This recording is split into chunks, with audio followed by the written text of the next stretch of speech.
Salam alaikum, bonjour tout le monde, j'espère que vous allez bien.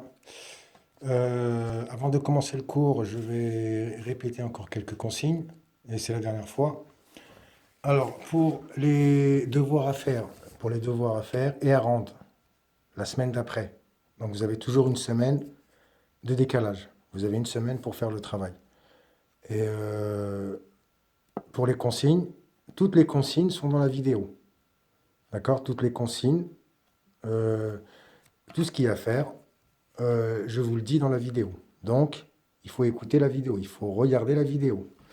Il y en a beaucoup d'entre vous encore qui m'envoient des messages sur WhatsApp en me disant, monsieur, qu'est-ce qu'il faut faire et quand, pour quand il faut le rendre, etc. J'ai beaucoup de questions comme ça. Maintenant, je vous renvoie direct à la vidéo. Voilà, je vous renvoie direct à la vidéo. Donc, il faudra suivre la vidéo. Donc, il y en a beaucoup encore qui n'ont pas vu. Et c'est normal que vous ne sachiez pas ce qu'il faut faire. Et il faut faire attention parce que tout ça, c'est noté. Je vais mettre des codes. Ben voilà, bon, les codes comme le protocole, hein, donc vous savez ce que c'est pas la peine que je reviens dessus. Concernant, alors autre chose pour WhatsApp, pour tout ce qui est à rendre. Alors la photo du cahier, plus les exercices et plus les recherches, enfin tout ce qui est à rendre, c'est sur WhatsApp en privé. N'envoyez pas les documents dans le groupe. D'accord? Bon, je sais impertinemment que vous les échangez entre vous, mais moi, je note ce que vous m'envoyez en privé. D'accord? Si vous envoyez les documents en groupe, je mets zéro. Voilà, j'espère que vous avez compris. Euh, oui, on va commencer le cours. Alors, le cours, là, on va corriger. On va voir ce que vous devez vous rendre, enfin, ce que vous devez me rendre. Je vous avais demandé un petit travail sur les principaux composants du sang. D'accord? Ça, c'était le travail à faire. Alors, je l'avais dit en fin de vidéo. Bon, il y en a, enfin, ils m'ont encore posé la question en me demandant, monsieur, qu'est-ce qu'il faut faire? Voilà. Alors, qu'est-ce qu'il fallait faire? Une petite recherche sur les principaux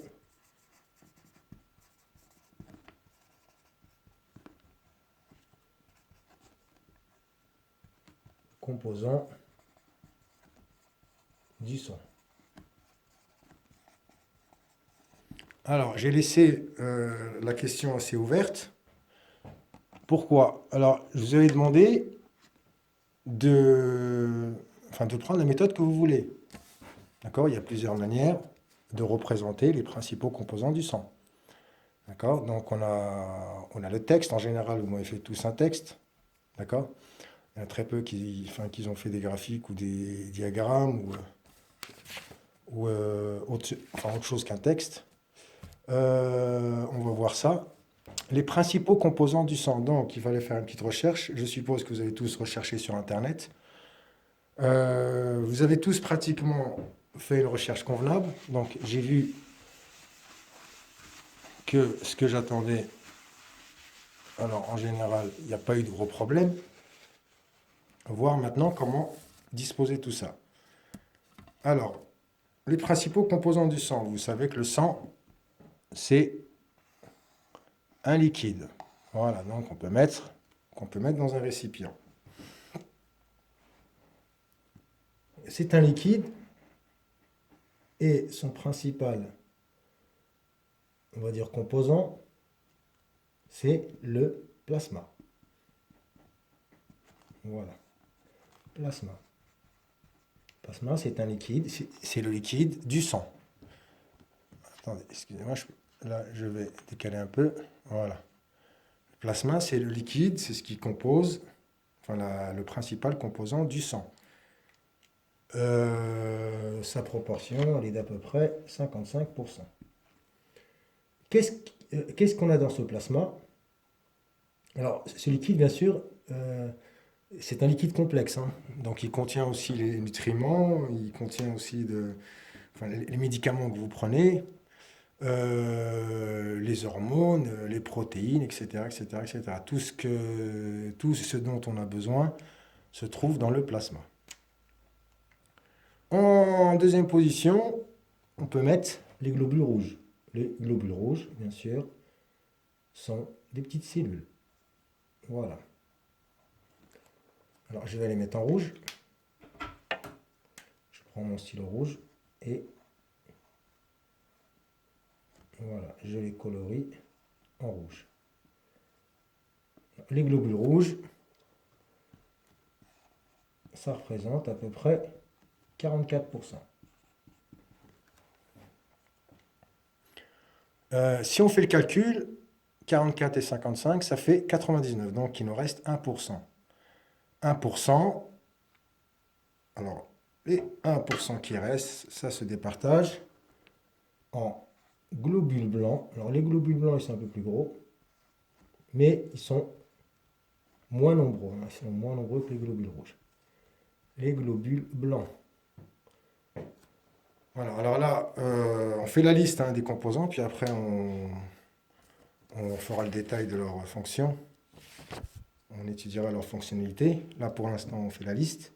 Les globules blancs, on va dire qu'ils vont représenter, allez, on va simplifier 0,5%. Il nous reste 0,5. 0,5. Les 0,5% qui restent. Alors, j'ai pas de feutre d'autres couleurs, donc on va... Voilà, je vais rajouter des petits points. Et c'est ce qu'on appelle les plaquettes. Alors, voilà les principaux composants. On en a 4. Je répète, le plasma. Le plasma, c'est tout le liquide. C'est le liquide, bien sûr, qui contient tous les autres éléments.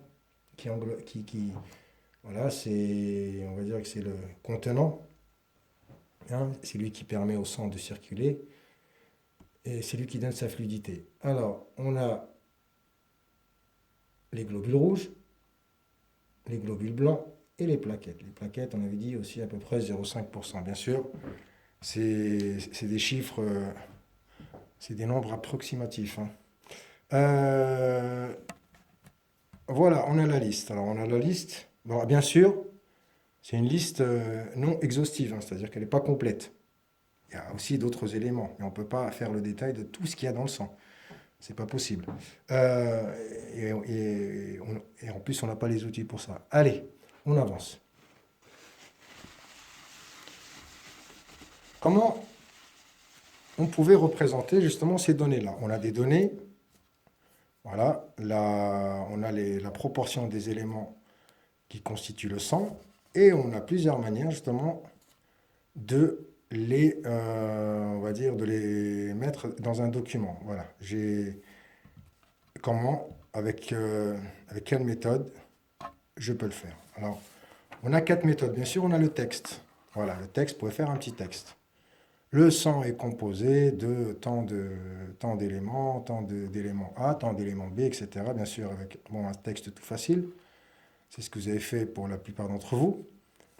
On peut utiliser aussi, voilà, alors ça, c'est des outils statistiques. Voilà, c'est ce qu'on étudie en statistique, en mathématiques, et qu'on peut utiliser aussi en SVT. J'espère que vous voyez bien. Avant tout, avant de continuer, pensez à augmenter la qualité de la vidéo. Donc, vous allez tout en haut, vous appuyez tout en haut de la vidéo, en haut à droite. Vous allez voir 3 points, vous appuyez dessus et vous rentrez dans qualité. Voilà, comme ça, vous augmentez la qualité et vous verrez mieux. Sinon, vous faites capture d'écran, puis vous faites un grossissement. Et je penserai justement à vous envoyer je vous envoie la photo par WhatsApp également. Alors, on a sous forme de tableau. C'est la forme la plus simple. Voilà, sous forme de tableau. Pas besoin de faire de phrase. La colonne, une colonne composant et une colonne proportion. Vous avez le diagramme en cercle. Le diagramme en cercle. D'accord? L'air de la portion de fromage, bien sûr, est proportionnel au pourcentage. Et on a le diagramme en battant. Comment faire un diagramme en cercle? Alors c'est tout simple. On va y revenir quand même. Alors c'est un petit exercice de proportionnalité. Je pense que vous connaissez tous à votre niveau. Vous êtes en 5e. On a notre cercle.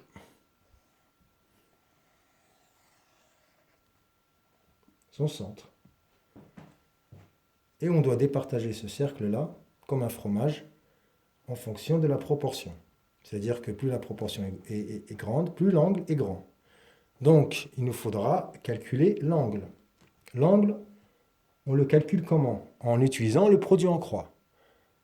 D'accord? En utilisant le produit en croix. J'ai 4 valeurs. 4 valeurs. Les deux valeurs que je connais, bien sûr, c'est 100%. Je sais que 100%, je peux le mettre là ou là, comme je veux. Moi, je vais le mettre là. Vous pouvez mettre une petite légende en disant que là, c'est l'angle en degrés, et là, c'est non, pardon, là, c'est l'angle, oui, c'est l'angle en degrés. Non, pardon, là, c'est le pourcentage, et là, c'est l'angle. Alors, excusez-moi, parce que je suis en train de surveiller le portable, et j'ai un œil sur le tableau et un œil sur le portable. Alors là, je vais refaire tout ça. Je vais faire un petit tableau un peu plus précis. Là, je vais représenter, allez, on va essayer de trouver un terme tout simple. Degrés. Allez, degrés, c'est-à-dire l'angle. Et là, pourcentage. On sait que 360 degrés,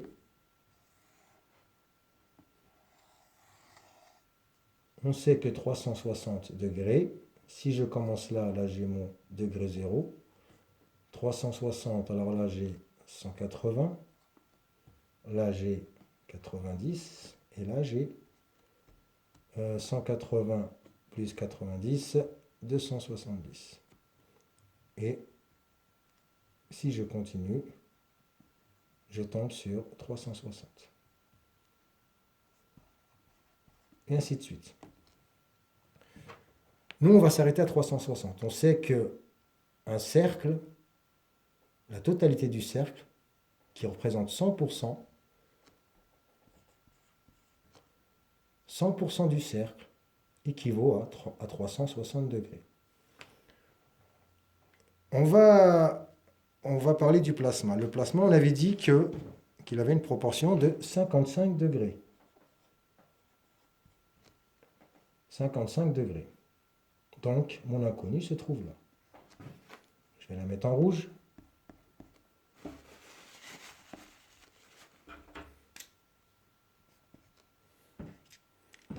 Et quel calcul dois-je effectuer justement pour trouver x? X, c'est mon inconnu. On peut l'appeler comme on veut. X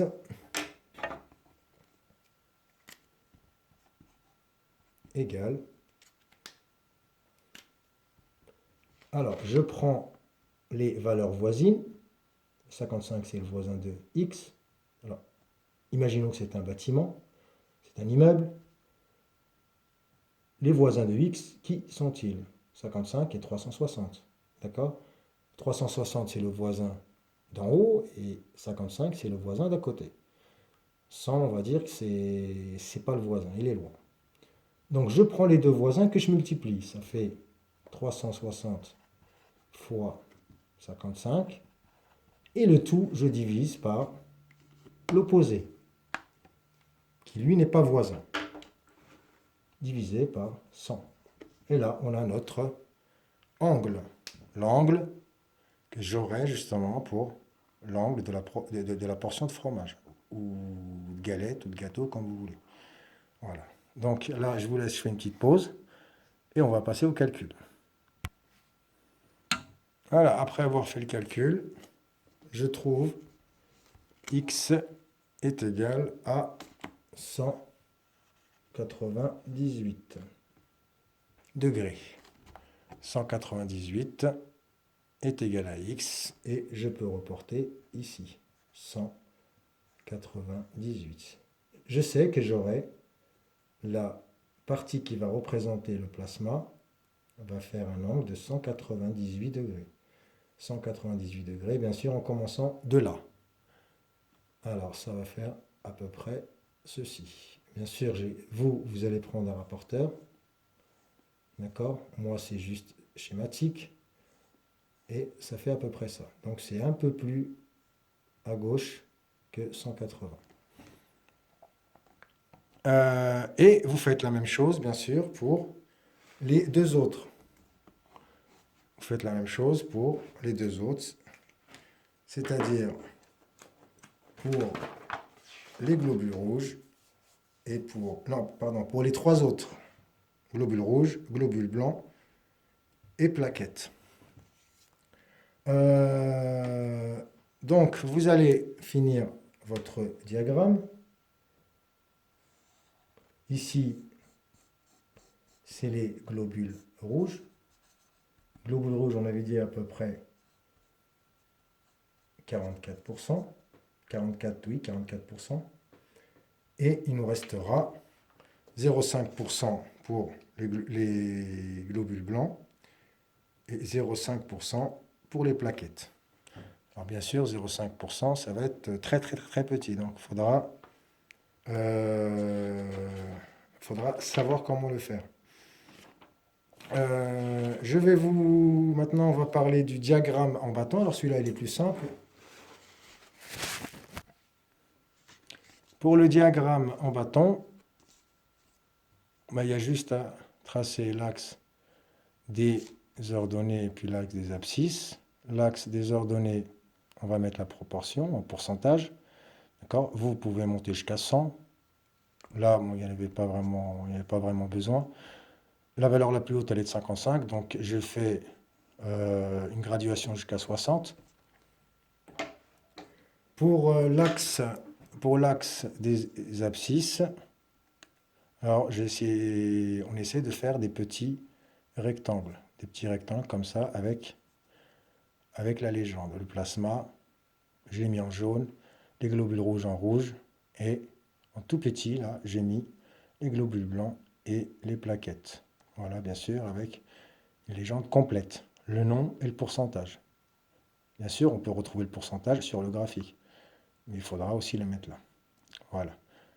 Diagramme en cercle, diagramme en bâton et tableau. C'est les trois façons de représenter des données. Et ça marche également aussi ça marche pour c'est utilisé en maths, mais ça marche aussi pour la SVT. Voilà. Et vous verrez souvent des documents comme ça, soit en diagramme cercle, ou soit en diagramme bâton. Et puis le tableau, vous connaissez tous. Alors on va revenir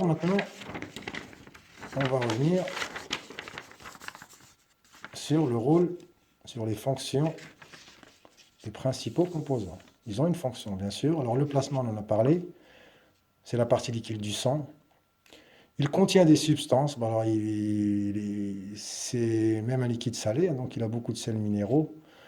Les sels minéraux, bien sûr, il n'y a pas que le sel que vous mangez à la maison, hein, que vous mettez, il n'y a pas que le sel que vous mettez dans les plats, il y a aussi les autres sels minéraux. Il y a souvent la liste dans les bouteilles, vous regardez bien dans les bouteilles d'eau, calcium, magnésium, etc., etc., je vous laisse chercher. Il y a aussi les vitamines, le sucre, etc., etc., etc. Il y a aussi les hormones. Voilà, tout ce qui est... il y a aussi les médicaments. Et tout ce que vous ingérez, tout ce que vous mangez, tout ce qui est assimilé par l'intestin passe dans le sang. D'accord? Et tout ce que vous respirez aussi d'ailleurs. Tout ce que vous respirez passe dans le sang. Tout ce que vous mangez, tout ce que vous buvez passe dans le sang. Et ça passe dans le plasma. Le plasma, on a dit que c'était le liquide. Hein, c'est ce qui rendait le sang fluide. On a maintenant différentes cellules. Alors, le plasma, on a dit que c'est un liquide qui contient des minéraux, des nutriments. Alors, les nutriments, bien sûr, on a vu ça dans les chapitres sur la digestion, pardon, et aussi dans le chapitre de la respiration. Donc, on va revoir aussi là. Sur le chapitre de la circulation sanguine, il y a aussi des hormones, donc c'est un liquide, on va dire, avec un mélange de molécules, de différentes molécules, plus ou moins complexes. Et là, on a les cellules. Alors les cellules, bien sûr, c'est un peu plus gros. D'accord? On a les cellules. Alors je mets le petit C barré qui veut dire cellule. Voilà. Vous mettez ce petit symbole-là pour vous en souvenir. On a les globules rouges avant tout. Alors c'est ce qui donne la couleur au sang. D'accord? Le sang est rouge, c'est à cause des globules rouges. Elles sont très, très, très, très, très nombreuses. Alors là, je n'ai pas marqué la quantité. Vous, de toute façon, vous avez fait des recherches, je pense que vous l'avez vu. Elles sont très nombreuses. C'est elles qui transportent, leur rôle, c'est de transporter l'oxygène. D'accord? Leur rôle, c'est de transporter l'oxygène. Elles s'occupent du transport des gaz. Les gaz qui se dissolvent dans le sang sont transportés par les globules rouges. Voilà. Et qu'on appelle aussi hématies. Voilà, appelé aussi hématies. Et elles ont un petit élément qu'on appelle l'hémoglobine. Alors l'hémoglobine, bien sûr, c'est ce qui transporte, voilà, c'est la partie qui transporte l'oxygène. D'accord? Et s'il est rouge, c'est parce que l'hémoglobine, pardon, contient du fer. D'accord? Le fer oxydé, c'est du fer, c'est un peu la couleur de la rouille. Voilà. Le fer, quand il rouille, il devient rouge. C'est un peu aussi la couleur de Mars. Voilà, donc on a beaucoup de points communs. Euh, le fer, c'est ce qui crée la couleur rouge du sang. Bien sûr, c'est pas le fer enfin, à l'état solide, hein. C'est du fer à l'état ionique. C'est un peu plus compliqué.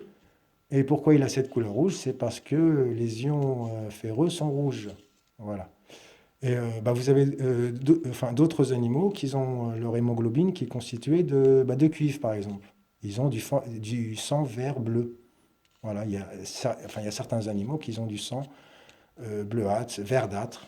Et eux, par contre, ils n'utilisent pas le fer, ils utilisent du cuivre.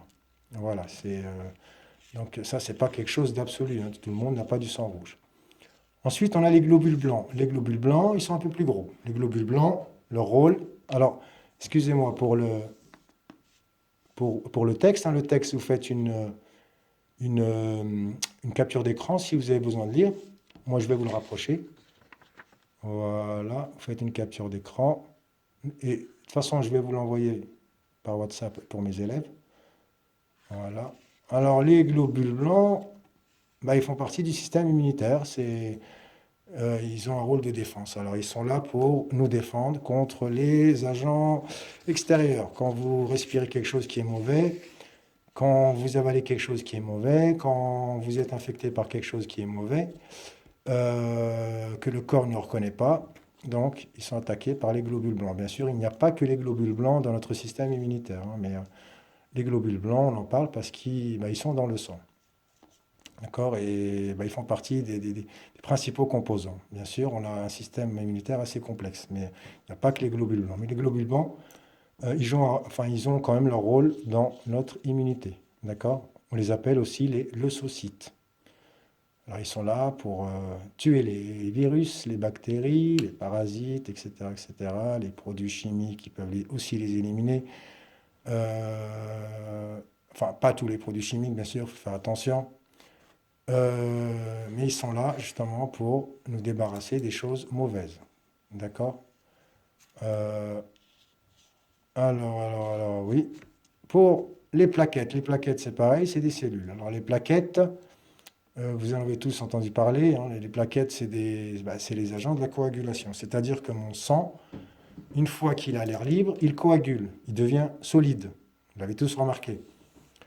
Euh, Comme le lait d'ailleurs, le lait aussi coagule. Alors, il y a beaucoup de liquides qui appartiennent, qui sont de notre organisme, qui coagulent à l'air libre. D'accord? Euh, Coaguler, c'est-à-dire devenir solide.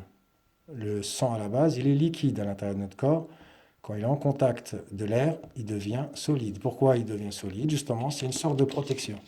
Quand on se coupe le doigt, par exemple, on remarque que le sang est devenu solide et puis ça forme une croûte.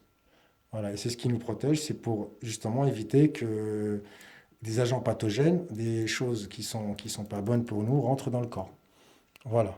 C'est pas efficace à 100%, bien sûr, mais ça limite beaucoup. Ça limite beaucoup les maladies, les infections.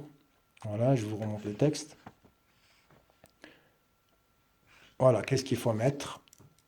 Alors, les plaquettes sont des agents de la coagulation. Elles permettent d'arrêter les saignements ou les hémorragies. Voilà, si je saigne, mon sang coagule au bout de quelques secondes ou de minutes. Et on a des gens, justement, qu'on appelle les hémophiles. Eux, ils ont un problème de coagulation. Ils ont pas ils ont du sang qui ne coagule pas. D'accord? Il leur manque un petit quelque chose dans le sang. On ne va pas rentrer dans le détail. Mais ils ont cette maladie-là qui fait que leur sang ne coagule pas. C'est pour ça que c'est des gens qui évitent toujours de se blesser. Ils font beaucoup attention à eux. Voilà pour les composants. On va passer maintenant à la suite du cours. Alors, on va essayer d'aller rapidement. Alors, voilà. On va parler du cœur. Alors le cœur, c'est un organe. Le cœur, c'est un organe qui est toujours en mouvement. D'accord? Notre cœur bat tout le temps. Il ne s'arrête jamais. Alors là, on a la coupe d'un cœur. D'accord? C'est une coupe longitudinale. Alors la dernière fois, j'avais dit une bêtise. J'avais parlé de coupe longitudinale, alors que c'était une coupe transversale. Là, on a une coupe longitudinale. D'accord? Et qu'est-ce qu'on s'aperçoit? Bah, déjà, on sait que le cœur, c'est un organe, et c'est un organe creux. Là, on a des cavités, on a des trous. D'accord? Des gros trous. C'est des poches. D'accord? C'est des poches qui reçoivent le sang et qui l'envoient. C'est des poches qui se contractent. D'accord? C'est des poches qui se contractent comme ça. Voilà. Donc, vous pouvez voir. Je vais vous envoyer des liens de vidéos. Donc, c'est un organe creux. C'est un muscle creux. C'est un muscle. Vu qu'il a des mouvements, on peut considérer que c'est un muscle. Seuls les muscles agissent pour créer des mouvements. On a on va dire quatre entrées ou sorties. Là, on ne va pas rentrer dans le détail, mais on sait que là, on en a 4. D'accord? On va donner leur nom. Et on a 4 cavités. D'accord? Chaque cavité, bien sûr, possède une entrée ou une sortie. On verra plus tard le sens. Alors, on va voir le nom de ces cavités. Alors, on va commencer par les plus petites. Les plus petites, alors tout en haut, on en a 2. Une à gauche, une à droite. Bien sûr, il faut inverser le schéma. D'accord? Mais nous, on va apprendre le cœur comme ça. Alors, ne me dites pas après pourquoi, monsieur, on n'aurait pas mis gauche ici et droite ici. Alors, c'est une convention. D'accord? C'est bien plus qu'une convention. Alors, je vous expliquerai ça plus tard. Mais vous recopiez le cours comme ça. Oreillette gauche, même si c'est à votre droite quand vous écrivez. L'oreillette gauche, bien sûr, on a l'oreillette droite. Et ce sont des cavités, des poches. Plus tard, au prochain cours, nous verrons comment ça fonctionne. Ces oreillettes, on va dire qu'elles sont reliées à des veines ou des artères. Alors ici, en l'occurrence, ces oreillettes-là, l'oreillette gauche est reliée par la veine pulmonaire, oreillette droite, voilà, elle a une ouverture grâce à la veine cave. Les grosses cavités en bas, c'est ce qu'on appelle des ventricules. Voilà, alors pour vous en souvenir, pour faire la différence entre oreillette et ventricule, vous savez que le ventre il est plus gros que l'oreille, donc ventricule c'est plus gros que l'oreillette. Voilà, c'est un petit moyen mnémotechnique. Et les ventricules, le ventricule gauche est relié à l'artère aorte, le ventricule droit, lui, est relié à l'artère pulmonaire. Et bien sûr, on fera le schéma après, le lien, comment est lié le cœur, comment le cœur est relié aux autres organes et aux poumons. Voilà, ça fera l'objet du cours prochain. Pour l'instant, vous retenez ce schéma-là. Et l'ensemble, c'est le cœur. Voilà, je l'ai dessiné en forme de cœur. Alors, vous avez une photo, je vais vous ramener la photo. Voilà, ça, c'est des documents que je vais vous envoyer également. Je vais vous les montrer là. Voilà, vous avez là la photo d'un vrai cœur. Ça, c'est une coupe. Voilà, c'est une coupe transversale. Alors là, vous voyez bien. Alors, excusez-moi, je prends mon stylo. Là, vous voyez bien les grosses cavités. Voilà. Et là, il s'agit de ventricules. Quand vous regardez la coupe a été faite au niveau des ventricules. Là, vous avez les ventricules, les deux ventricules. Là, vous avez la photo du cœur complet. Vous avez les veines et les artères. Bien sûr, c'est des gros tuyaux. Et je pense que c'est bon. Et là, vous avez le schéma. Hein, si vous avez le schéma qu'on a sur le cours. Bien sûr, moi, je vais simplifier encore plus que ça. Voilà. Donc là, on ne peut pas trouver plus simple. Et tout ça, c'est à reproduire dans le cours. Alors, le bilan, en rouge, bien sûr. Alors, le bilan, bien sûr, c'est la synthèse de tout ce que j'ai dit là et tout ce que j'ai dit avant. L'organisme est approvisionné en dioxygène,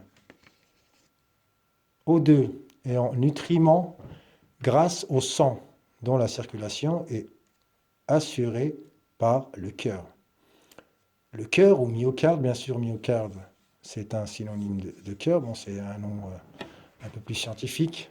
Bien sûr, c'est un mot qu'il faudra retenir. Si là, je l'ai surligné, enfin, je l'ai mis en surbrillance, donc c'est un mot qu'il faudra retenir. Il faudra avoir dans son lexique, on va parler du lexique à la fin, et un muscle creux composé de 2 oreillettes et de 2 ventricules,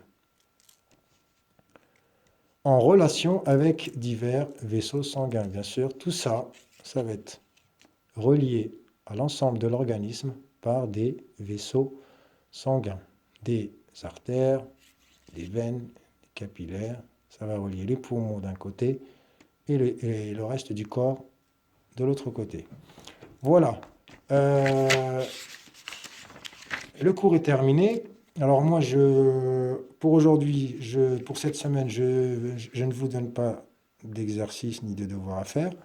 Par contre, alors voilà les consignes de ce qu'il faut faire. Par contre, tout ça, c'est à reproduire dans le cours. Vous prenez le cahier à la suite de ce qu'on a fait précédemment. D'accord ? C'est pas la peine de prendre des feuilles volantes. Hein, je veux voir le cours dans le cahier.